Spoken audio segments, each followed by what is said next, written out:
Do rows matter? Today, we're gonna find out. What up, y'all? Welcome back, and if it's your first time here, my name's Jannelle. We do all things wavy, curly, and then some. And if that sounds like something that you're into, be sure to slam that subscribe button to stick around. All right, let's jump in. If you are not familiar with Denman brushes, they are a curly-haired favorite. They really help with detangling as well as juicy definition, and the amount of bristles will play a role in how the hair clumps. More bristles means smaller, tighter clumps, whereas with less bristles means thicker, juicier clumps, not quite as tight as curls. I have used the Denman brush many times in the past. This brush typically with 7 bristles, and I generally prefer to use it with refreshing. One of the reasons being is I do have a looser, wavy, curly hair type, and this has in the past clumped my hair too much together on wash days, so that by day 2, day 3, instead of having a bunch of big juicy curls, they're all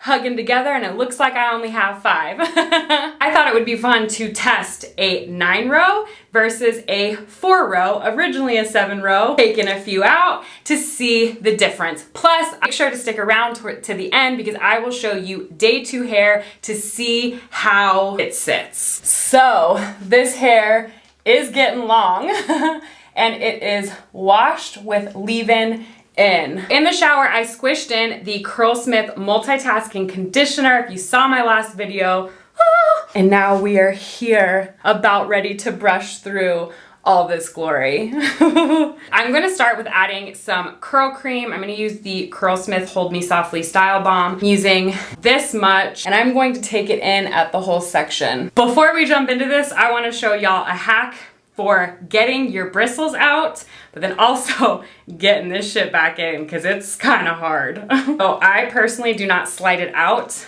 I just insert my fingers at the top and pull.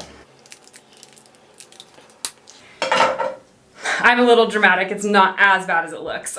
So you pull it out. It looks like this. You have these 2 little indentations that go into the brush and then hold it together. Here, you can open it up. Apparently I need to wash mine and remove bristles. So this was originally a 7-row and I condensed it down to 4 rows. The trick is to get both of these a little bit wet, and then there's an extra little hack. So first thing, you can just take your spray bottle or run it under water. Also want to make sure to spray inside the grooves. So wet, wet, and now, oh, it's just gliding. Okay, mine's just gliding now. There's a reason why it's gliding. Oil! The first time I pulled this out, I was like, this is a nightmare. How do people get these back in? It was about this far in. And so what I did is I did a drop of castor oil. It really helps with it being wet and the oil, and it just went right in after literally like 45 minutes of me trying to get it all the way in. It was ridiculous and I almost gave up. So I'm gonna go 4 rows on this side. I'm going to be using the brush and curving this way because that is the natural direction that most of my curls go, and I really want to try and get them to be consistent. Taking vertical sections, going through once or twice, I'm coming in all the way at the root, applying pressure, and then I'm also inserting my finger here and sliding down. And this will really smooth the curl and help prevent frizz. And I'm just lifting the section and shaking.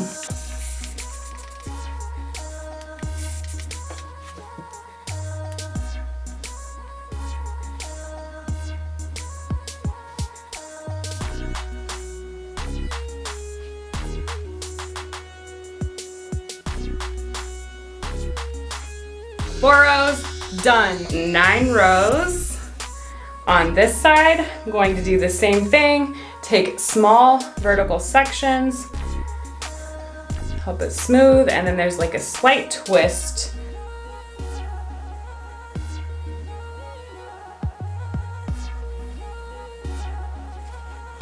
For these slightly heavier sections, I'm just like whipping them around literally almost like a jump rope just to help encourage them to curl. They can be slightly fickle at the root, and the twisting or jumping rope really helps. Both sides are done. I'm gonna use this Shape Up Aqua Gel.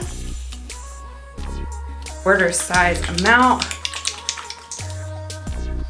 Just kind of smoothing it down the lengths. So I'm not really flipping over. I'm bringing all of the hair in front of me, and this allows me to see any ends that might need a little extra gel so that I can smooth them down. I'm also going to just slightly scrunch these curls. This is the wet 9-row side, 4-row side. I don't know if I can tell a difference. Y'all know the drill, and if you don't, you're about to find out. I am going to air dry about 80-90% of the way, and then I'm going to diffuse until I'm 100% dry, mainly for the boost in volume, and we will see if we see a difference. Okay. Back with some dry hair. Before I've even fluffed it out, I can definitely see some differences. I am going to clip my top layer out of the way. I don't see as much of a difference there. It's mainly on the lower levels. Look at the difference here versus here. Just even at the side angles, I think you can see way more definition on this side, and this side has a bit more volume. Then when I grab some of these clumps, it has like a couple different curl families like almost curled together.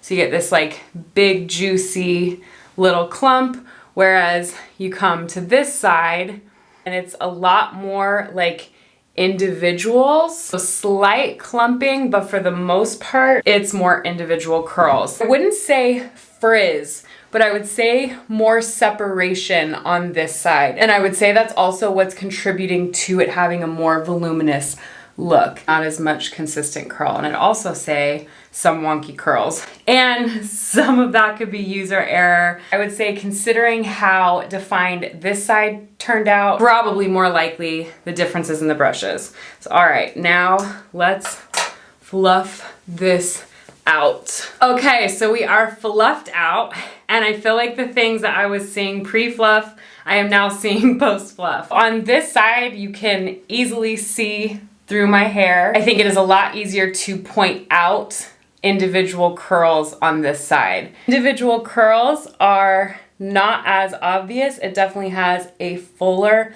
look. So I'm not really super surprised at the differences. I definitely wasn't expecting as much individual curl definition with the 4, definitely expecting it with the 9, and I think that really came through. I am, however, kind of surprised with the volume and the fullness of this side. Typically when I use Denman's, I'm just mostly defined, and that's it.